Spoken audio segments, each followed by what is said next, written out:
Pourquoi certaines familles souffrent-elles génération après génération? Pourquoi les mêmes problèmes reviennent encore et encore malgré les prières, malgré les efforts, malgré les sacrifices? Pourquoi certaines personnes ont l'impression de porter un poids invisible depuis leur naissance? Et si ce n'était pas juste un hasard mais une chaîne spirituelle cachée? Aujourd'hui, vous allez découvrir comment une simple prière sincère a brisé une malédiction familiale qui détruisait une vie depuis des années. Il existe des combats que beaucoup de personnes vivent en silence. Des familles entières semblent enfermées dans les mêmes souffrances. Dans certaines maisons, personne ne réussit vraiment. Dans d'autres, les mariages échouent toujours.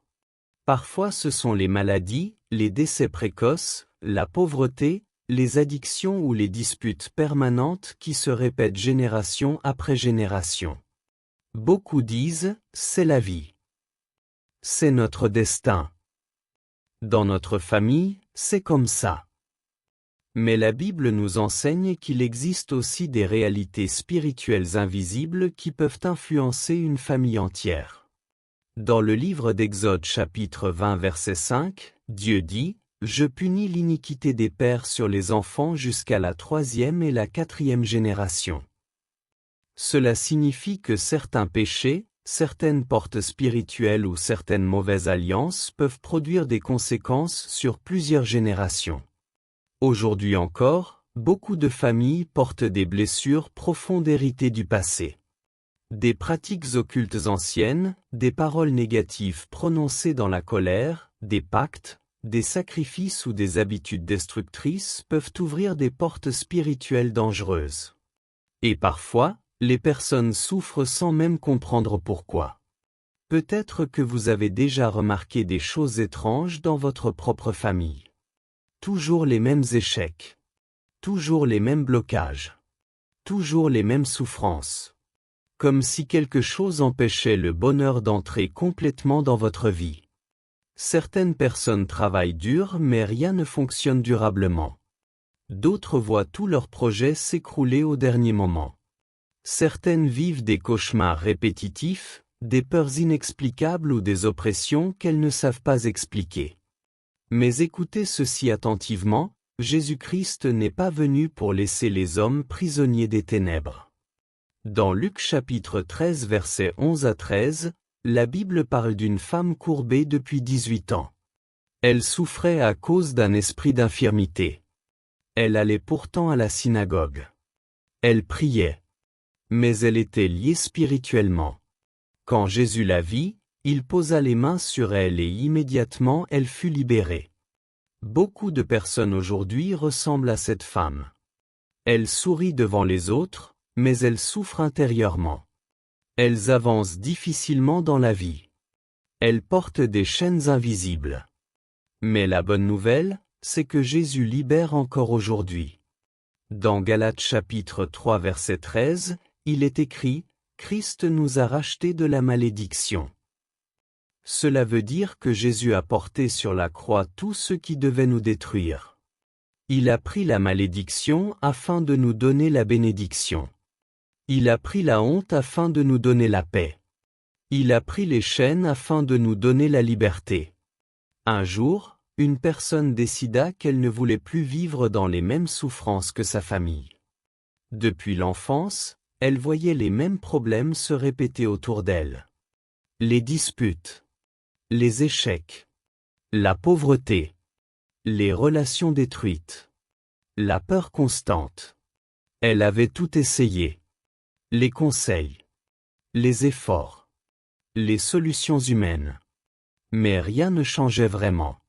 Alors une nuit, cette personne prit une décision importante, chercher Dieu de tout son cœur. Pas une prière mécanique. Pas une simple habitude religieuse. Mais une prière sincère, profonde, remplie de foi et de repentance. Cette nuit-là, elle se mit à genoux et commença à prier avec larmes. « Seigneur Jésus-Christ, je viens devant toi aujourd'hui. Je refuse de rester prisonnier des chaînes de ma famille. Je renonce à toute malédiction familiale. Je renonce à toute alliance mauvaise. Je renonce à tout héritage spirituel démoniaque. Par le sang de Jésus-Christ, je brise maintenant les chaînes de pauvreté, les chaînes d'échec, les maladies héréditaires et toutes les oppressions spirituelles. Je déclare que ma vie appartient à Jésus-Christ. Tout esprit mauvais qui combat ma destinée, quitte ma vie maintenant au nom de Jésus. Je déclare que je suis libre. Je suis restauré. Je suis béni. Je suis une nouvelle créature en Jésus-Christ. Amen. Après cette prière, quelque chose changea profondément dans cette vie. Les peurs commencèrent à disparaître.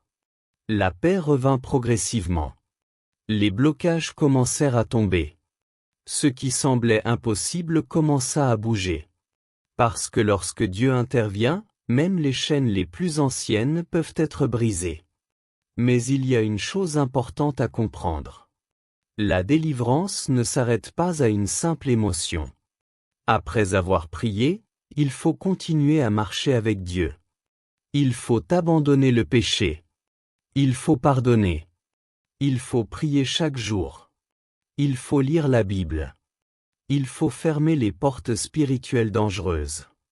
Dans Jacques chapitre 4 verset 7, la Bible dit « Résistez au diable, et il fuira loin de vous ». Dieu cherche encore aujourd'hui des personnes capables de transformer l'histoire de leur famille. Parfois, une seule personne peut changer toute une génération. Peut-être que cette personne, c'est vous.